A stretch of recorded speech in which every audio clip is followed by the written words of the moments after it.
बैठका सुरू आहे म्हणजे अडथळे आणण्याचं काम कोण करत आहे? काय वाटतं तुम्हाला? या सगळ्यामध्ये जे अडचण आणत आहे ती एकच पार्टी आहे, ती काँग्रेस पार्टी. त्यांना त्यांची जास्तीत जास्त सीट पाहिजे असं त्याच्यामध्ये दर्शवतं. पण बाळासाहेबांचा जो क्रेज आहे आजच्या तारखेत त्या हिशोबाने काँग्रेस एकमेव अशी पार्टी आहे जे त्या महाआघाडीमधून वंचितला मागे पाडते. तुमच्या लाखोच्या सभा सुरू आहे पूर्ण महाराष्ट्रात, त्यावरून तुम्हाला काय वाटतं बाबासाहेब आंबेडकरांना किती सीट द्यायला पाहिजे?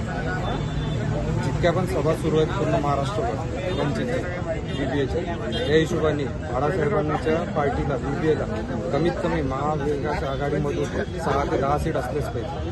ते बोलतात 2 जागा, 2 सीटवर बाळासाहेब एकटे निवडून येऊ शकते.